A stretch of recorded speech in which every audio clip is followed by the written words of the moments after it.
Imagine a city where fear and music collide, where people kept their families safe not with locked doors, but by playing jazz at full volume. This is the story of the Axeman of New Orleans, one of America's most haunting and unsolved mysteries. It was the summer of 1918 in New Orleans, a city alive with music, late-night laughter, and the rhythms of jazz spilling out from every corner. But beneath that festive energy, something far darker was waiting. The first strike came quietly, so quietly that no one even knew a monster had arrived until it was too late. In the early hours of the morning, a couple was found in their home, brutally attacked with their own axe. The scene was so gruesome, it rattled even the most seasoned police officers.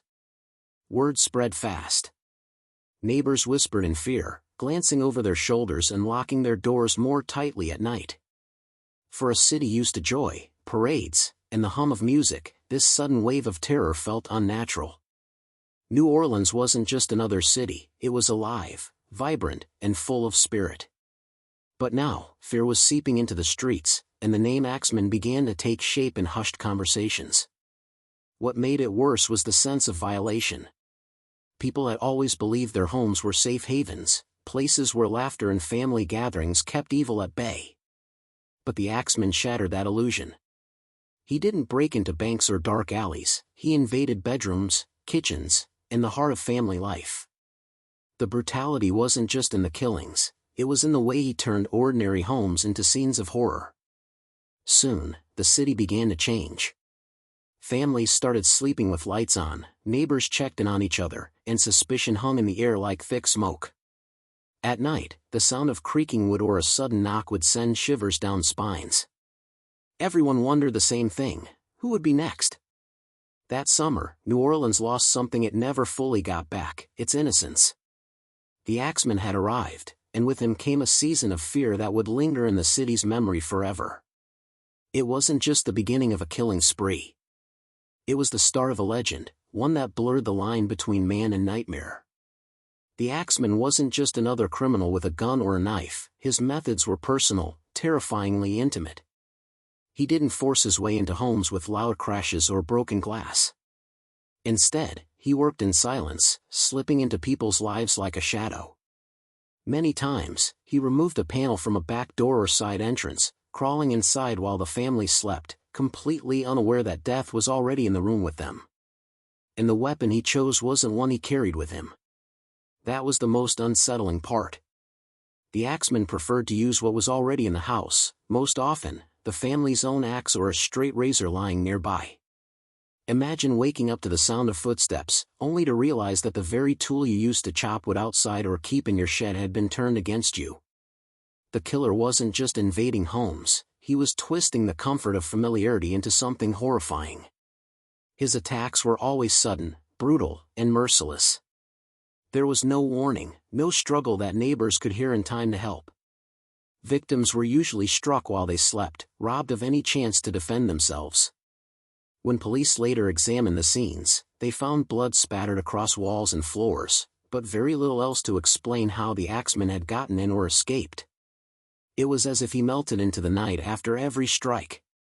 For the families of New Orleans, this method of terror left them feeling utterly powerless.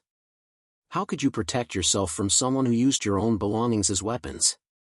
How do you guard against an enemy who leaves no trace behind? People began to see their own homes differently, their tools and doors suddenly transformed into potential instruments of their destruction. What set the Axeman apart was not just the violence of his crimes, but the way he preyed on the very idea of safety. He turned people's comfort zones, their bedrooms, their kitchens, into cages of fear. And the chilling part was that no matter how many times police tried to predict his next move, the Axeman always seemed one step ahead, always watching, always waiting. One of the most terrifying things about the Axeman was his unpredictability. He didn't seem to follow the familiar patterns that detectives often look for. There was no single type of victim, no consistent age, no gender preference, no clear motive like robbery. Sometimes he struck down hard-working grocers and their families. Other times, he attacked young women in the quiet of their homes. This randomness made the fear impossible to contain, because no one could say with certainty, "I'm safe." In neighborhoods across New Orleans, People looked at each other with new suspicion. Was he targeting Italian grocers specifically? Was it personal grudges? Or was he simply striking wherever he pleased? The lack of a clear pattern sent investigators chasing shadows. And for the ordinary citizens, it created an atmosphere where every knock at the door, every strange sound outside, could mean that the Axeman had chosen them next. This unpredictability was psychological warfare. Criminals who strike in a pattern at least give people some sense of control, some way to prepare. But with the Axeman, no one could predict his next move. He might attack on one side of the city one night, and then strike in a completely different neighborhood the next.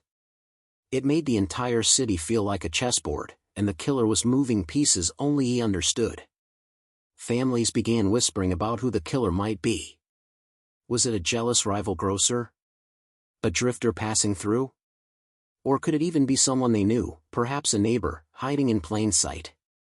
The not knowing was its own form of torture.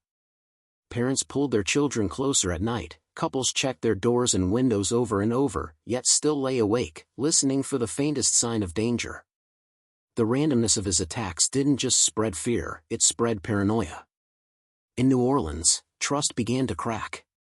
Communities that once leaned on each other in times of trouble now looked with suspicion, wondering if the Axeman was already among them. And maybe, just maybe, that was part of his cruel design, to make the city itself unravel in fear, even before he lifted an axe. As terrifying as the Axeman was, not all of his victims died.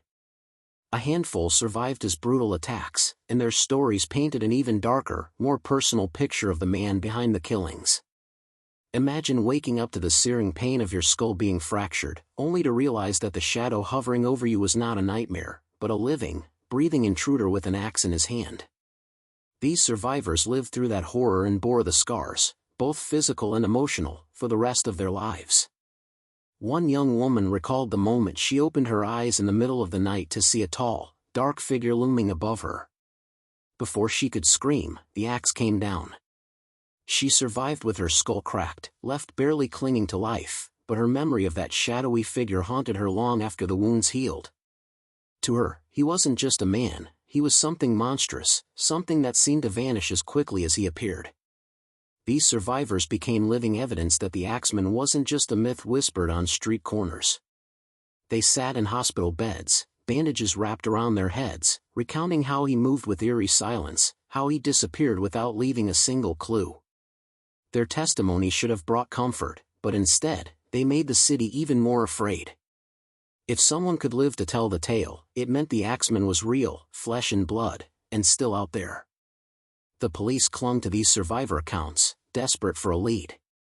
They sketched vague descriptions, tall, thin, shadow-like. But the details were always fuzzy, blurred by fear and the shock of trauma. The man these victims described could have been anyone. It gave the city no closure, no answers, just the chilling knowledge that their attacker was skilled enough to kill at will, yet merciful, or perhaps careless, enough to leave a few behind. And in some ways, the survivors carried the heaviest burden of all.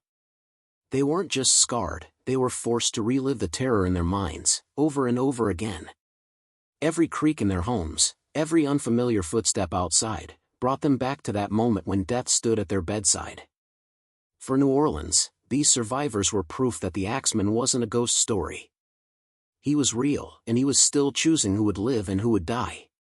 Just when New Orleans thought the Axeman couldn't get any more terrifying, he found a way to turn fear into theater. Out of nowhere, the Times-Picayune received a chilling letter, supposedly written by the killer himself. Dated March 1919, it wasn't just a taunt, it was a declaration of power. The writer claimed he wasn't an ordinary man, but a demon from the hottest hell, delighting in the chaos he had unleashed on the city. It was part confession, part threat, and it shook New Orleans to its core. The language of the letter was mocking, even playful in a cruel way. He bragged that no man, no police force, could ever catch him. He laughed at their efforts, as if he were a phantom slipping between their fingers. But then came the most chilling part, a promise. The Axeman declared that on a certain night, he would prowl the streets of New Orleans. And on that night, any house that wasn't filled with the sound of jazz would meet death. For a city already suffocating under fear, this was something they had never faced before. It wasn't just about murder anymore, it was about control. The Axeman was dictating how people should live, what music they should play, even how they should spend their night. He had turned his crimes into a twisted game, forcing the entire population to bend to his will. When the night arrived, the response was unlike anything the city had ever seen. Families dragged phonographs onto porches, turning the handles until jazz records filled the streets. Dance halls overflowed, bands played into the early hours of the morning, and even those who hated jazz kept their windows open with the music blaring, praying the sound would keep death away. It wasn't just a night of music, it was a night of survival. And as strange as it may sound, it worked. Not a single person was killed that night. The city lived in defiance, hiding their terror behind music and laughter. But underneath the rhythm and the dancing, everyone knew the truth: they weren't celebrating. They were obeying. The Axeman had forced an entire city to play his song, and New Orleans danced to the rhythm of fear. On the night chosen by the Axeman, New Orleans transformed into something surreal. By day, the city looked the same: streetcars rattled, grocers sold their produce, children played in the humid air. But as the sun sank, an unspoken tension swept over the neighborhoods. People locked their doors, lit candles, and placed phonographs by their windows. Some families hired live musicians to play in their homes. For one night, survival depended not on silence, but on sound. The city was drenched in jazz.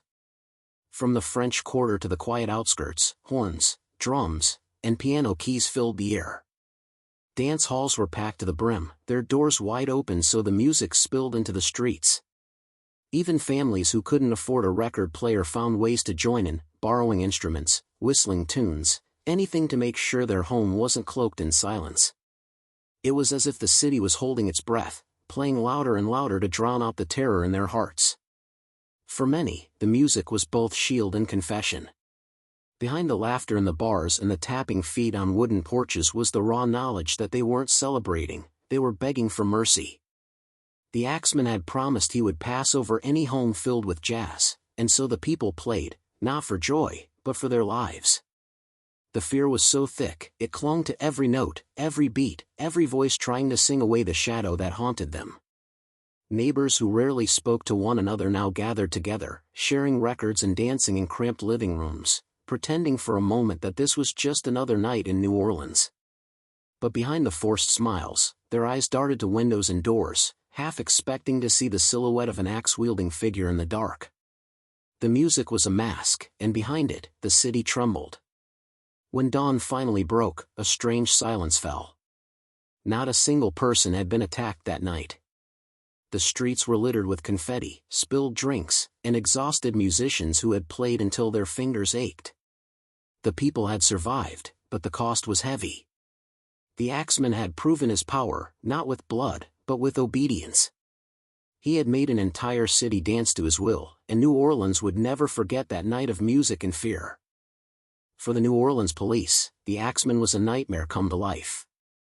Each time he struck, they rushed to the scene, only to find the same thing: blood, broken locks, and silence.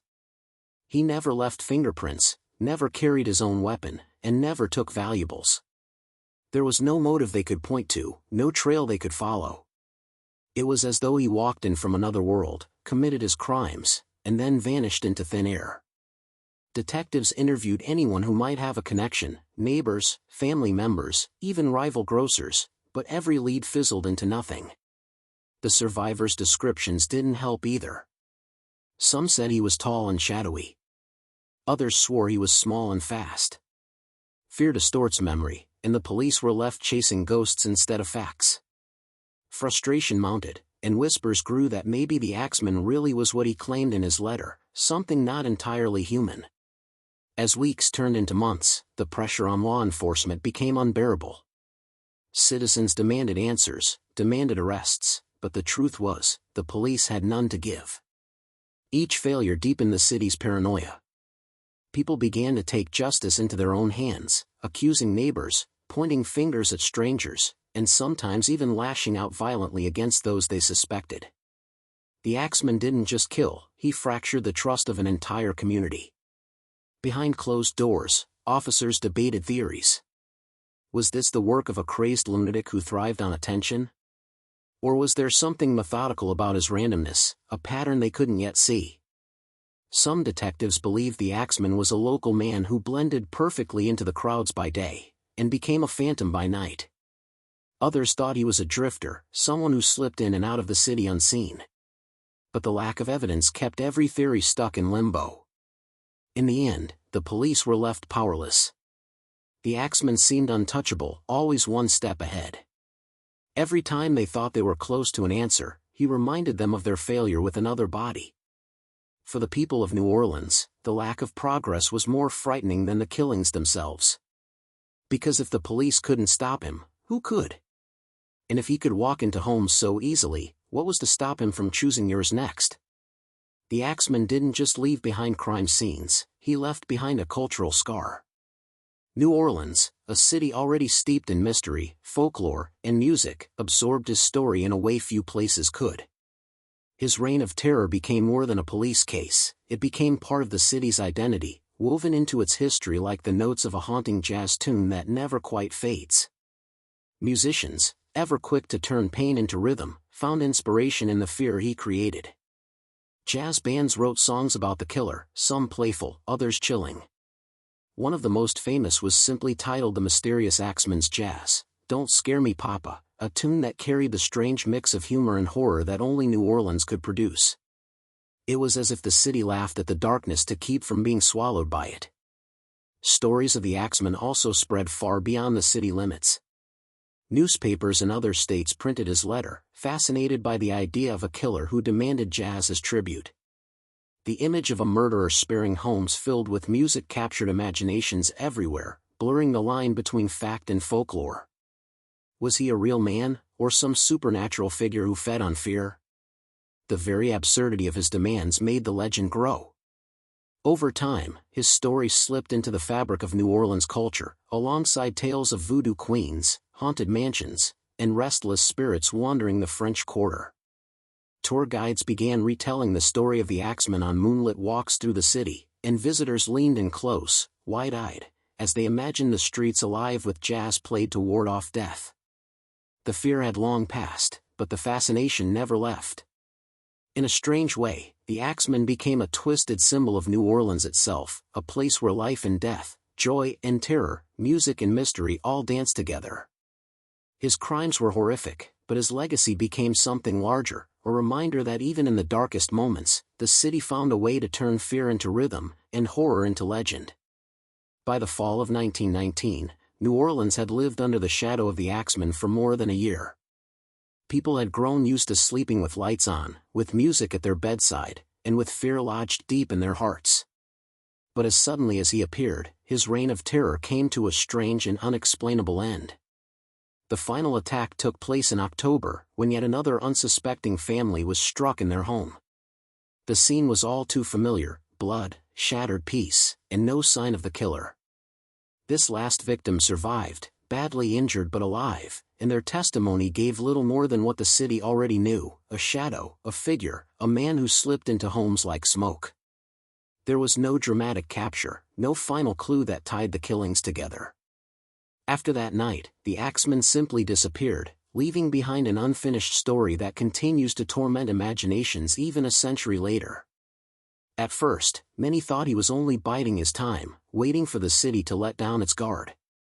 Families stayed vigilant, expecting another attack at any moment. Police kept their eyes open for similar crimes, scanning reports for anything that might link back to the killer who had eluded them so long. But weeks passed. Then months.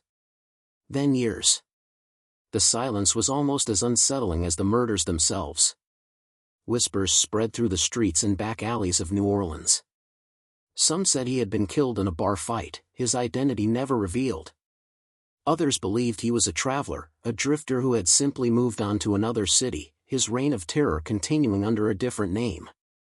And then there were those who clung to the supernatural explanation, that he really was what he claimed in his letter, a demon who had simply grown bored and returned to hell. Whatever the truth, his disappearance left the city with no closure. Unlike other killers who were eventually caught or identified, the Axeman denied New Orleans the satisfaction of answers. Instead, he left only scars, stories, and a silence heavy with unfinished business. The people could breathe again, but they could never truly rest. The phantom with the axe was gone, but his shadow remained. More than a century has passed since the Axeman's reign of terror, yet his shadow still lingers over New Orleans. His story has outlived every detective who chased him, every survivor who bore his scars, and every newspaper that printed his threats. The mystery of who he was, and why he killed, remains unsolved, and that is what makes his legend so powerful. He is not just a figure of the past, he is a ghost that still haunts the city's imagination. Criminologists and historians have pored over the case for decades, each offering their own theory. Some believe he was a serial killer driven by madness, blending into the city by day and prowling by night. Others think he may have been tied to organized crime, striking down Italian grocers in disputes masked as random violence. But the truth is, none of these theories ever fit neatly. The Axeman's actions seemed too erratic, too theatrical, to be pinned down with certainty. And then there is the letter. That infamous, taunting declaration of power still baffles experts today. Was it truly written by the killer? Or was it the work of a copycat, a prankster who knew the city was ripe with fear? No one can say for sure. What is certain, though, is that it worked. The letter cemented the Axeman not just as a killer, but as a legend, something more than flesh and bone. Even today, ghost tours and storytellers in New Orleans keep his name alive. Visitors lean closer as they walk through narrow, gaslit streets, listening to tales of the night jazz became a shield against death.